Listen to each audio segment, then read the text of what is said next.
안녕하세요. 고전 읽어주는 남자 명로진입니다. 오늘은 동양 역사의 아버지라고 할 수 있는 사마천과 사기에 대해서 말씀드리겠습니다.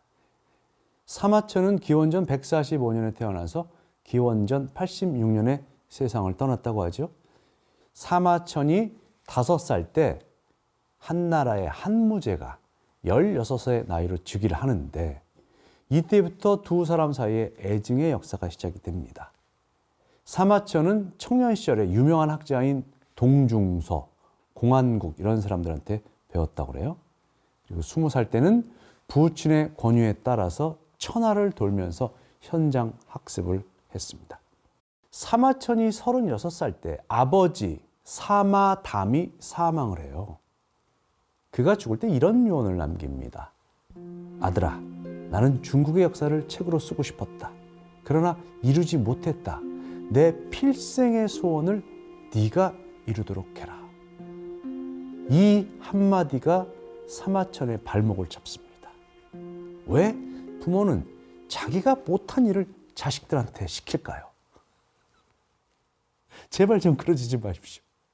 그런데 기원전 99년에 흉노와 전투를 하다가 패한 한나라의 장수 이릉을 변호하다가 사마천이 탄핵이 돼서 다음 해에 사형을 언도받게 됩니다.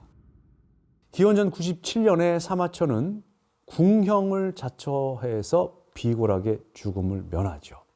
이 궁형이라는 것은 남성의 생식기를 제거하는 형벌인데 사마천이 53세 때, 53살 때 친구인 이만에게 보낸 편지에 이렇게 썼습니다. 제가 말을 잘못해 화를 당하고 고향에서 웃음거리가 되었으나 돌아가신 아버님을 욕되게 했으니 저승에서 무슨 면목으로 부모님을 뵙겠습니까? 하루에도 9번이나 장이 뒤틀리고 집에 있으면 정신을 잃은 듯 멍하며 밖으로 나가도 어디로 갈지 몰라 서성입니다. 이 치욕을 생각할 때마다 매번 등줄기에서 식은땀이 흘러 옷을 적십니다. 궁형을 당하고 치욕 속에 살아가는 자의 억울함이 전해집니다. 사마천은 왜 남자답게 죽지 못하고 살아남았을까요? 그 이유는 오직 하나, 아버지의 유업을 완성하기 위해서입니다.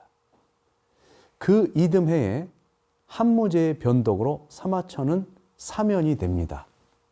황제의 말 한마디에 사람의 목숨과 명예, 그 이외의 모든 것이 좌지우지되던 시기였으니까 누굴 탓하겠습니까?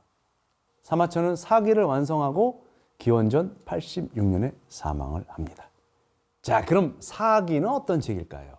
사기는 동양 역사의 교과서라고 할 수 있습니다. 사기가 한 편이 아니에요. 한 권이 아닙니다. 제왕들의 흥망사를 다룬 본기, 제후들의 기록인 세가, 인물의 이야기를 담은 열전 등으로 이루어집니다. 사기는 사마천의 탁월한 문학적 상상력으로 탄생한 고전입니다. 모든 위대한 고전은 위대한 문학이다. 이런 말이 있죠. 왜? 인간은 스토리를 좋아해요. 그래서 엄정한 사실적인 이야기도 이야기로, 스토리로 풀었어야 읽히는 법입니다. 사마천의 사기가 뛰어난 점은 이런 겁니다. 그 사기에 등장하는 인물들의 대화 또는 생각을 아주 시나리오처럼 잘 묘사했어요. 그래서 역사 교과서지만 재미가 가득한 이야기 보따리인 셈인 거죠. 사기에 나오는 명문 몇 개를 읽어드립니다. 사람은 반드시 한 번은 죽지만 누구에게는 그것이 태산처럼 무겁고 누구에게는 그것이 새털보다 가볍다. 털 한 개 차이의 실수가 천리나 되는 차이를 만든다. 예의는 나쁜 일이 일어나기 전에 막는 것이고 법은 나쁜 일이 일어난 다음에 적용하는 것이다. 부자가 되는 길에 정해진 직업이 있는 것은 아니고 재물에는 정해진 주인이 없다. 여기서 마음에 드는 문구가 이런 거네요. 재물에는 정해진 주인이 없다. 돈에는 정해진 주인이 없습니다. 먼저 갖는 사람이 임자입니다. 제 말이 아니라 사마천 선생님의 말씀입니다. 아까도 말씀드렸지만 이 사마천이 흉노와 싸우다가 패하고 투항한 이릉이라는 장수를 변호하다가 한무제의 화를 샀다고 했지 않습니까? 한무제는 왜 화를 냈을까요?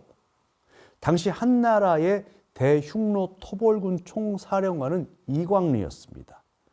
이릉은 이광리의 밑에 있는 수하 장수였고요. 근데 이릉이 5천 명의 군사를 이끌고 이광리의 군대에 합류하려다가 흉노군을 만나서 처참하게 패합니다. 사실 엄밀히 따지면 이 모든 책임은 이광리에게 있겠죠. 근데 조정 신하들은 이광리 이름은 쏙 빼고 이릉만 비방을 합니다. 왜냐? 이광리는 바로 한무제가 총애하던 후궁 이씨의 동생이었기 때문입니다. 한마디로 대신들은 황제의 심기를 건드리기 싫어서 패배의 희생양을 찾은 끝에 이릉에게 벌떼처럼 달려들어서 매도한 거죠. 사마천만 순진하게 이릉을 변호했던 겁니다. 이게 한무제의 화를 산 이유예요. 그럼 사마천은 이릉과 친했을까요? 전혀 그렇지 않았습니다. 다만 평소에 이릉이라는 사람을 보니 효성이 깊고 신의가 있는 듯하여 그를 위해 말을 했다. 이렇게 얘기하고 있습니다. 어쨌든 이 사마천은 그 형벌을 당하고 14년 동안 절치부심하면서 사기라는 대작을 완성합니다. 이런 말이 있죠.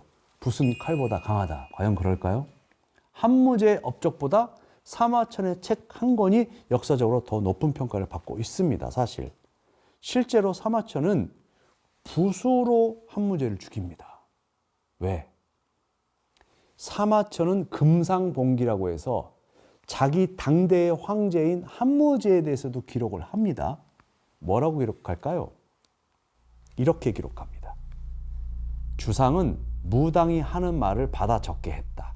그 말은 민간 사람들이 하는 말과 다를 바가 없었는데 주상 혼자만 좋아했다. 도사 중 하나인 난대가 주상을 만난 지 몇 달 만에 천하에 알려져 귀한 몸이 되었다. 이에 연나라와 제나라의 도사 중 신선을 부를 수 있다며 큰 소리 치지 않는 자가 없었다. 제사와 귀신을 이야기하는 도사들이 갈수록 많아졌지만 그 효험이 어떤지는 눈으로 보는 듯 뻔했다. 사마천은 무제를 기록한 대부분을 무제가 무당 도사에 빠져서 허우적거리는 모습을 묘사하는 데 바칩니다. 뭐 이것만 읽어보면 천하에 저렇게 어리석은 황제도 없지요. 아주 제대로 복수를 한 셈인데 무제는 이 글을 읽고 대노해서 자신을 묘사한 부분을 삭제하라고 명합니다. 하지만 중국 역사를 보면요, 이 사마천 이전에 수많은 역사가들이 이런 독재적인 황제나 왕을 만나서 죽임을 당했는데 중국에서 역사 기록자들, 즉 사가들은요, 목에 칼이 들어와도 딜리트 버튼을 안 누릅니다.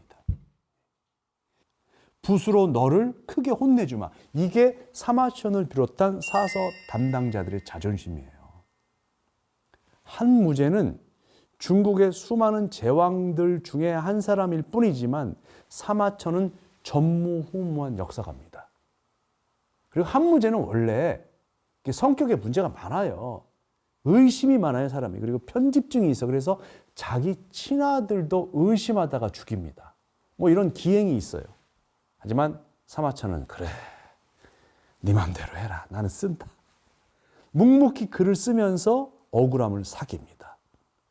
한무제는 절대적으로 부패하는 절대 권력을 누리다 사라졌지만 그가 남긴 것은 사실 이름뿐입니다. 사마천은 소외와 천대 속에 살았지만 그의 저술 130권 52만 자는 2000년의 시간을 넘어서 오늘날까지 우리 곁에 살아 있습니다. 사마천의 사기 열전은 중국 고대사를 장식했던 파란만장한 인물들의 드라마인데요. 이 드라마 재미도 있고 의미도 있고 예능과 교양을 아우릅니다. 읽다 보면 웃다가 울다가 시간 가는 줄 모르고 읽게 됩니다. 역사 공부가 되는 책, 단순한 재미를 넘어서 인간에 대한 통찰과 역사에 대한 관조를 깨우치게 하는 책. 태사공 사마천의 절절한 평이 미래의 거울처럼 다가오는 책입니다.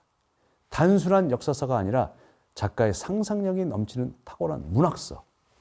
이런 책을 두고두고 읽지 않을 이유가 없겠죠. 마지막으로 소개할 문장은 변방인 초나라에서 방황하던 이사가 강대국 진나라로 떠나는 계기에 대한 것인데요. 시대를 풍미하고픈 청년 이사의 고민이 엿보이는 대목입니다. 이사는 초나라 상체 사람이다. 젊었을 때 군에서 지위가 낮은 관리로 있었는데 관청 변소의 쥐들이 똥을 먹다가 사람이나 개가 가까이 가면 자주 놀라서 무서워하는 꼴을 보았다. 그러나 이사가 창고 안으로 들어가니 거기에 있는 쥐들은 저장해 놓은 곡식을 먹고 느긋하게 살면서 사람이나 개를 두려워하지 않았다. 이사가 탄식하며 말했다. 사람이 잘나고 못난 것은 쥐와 같구나.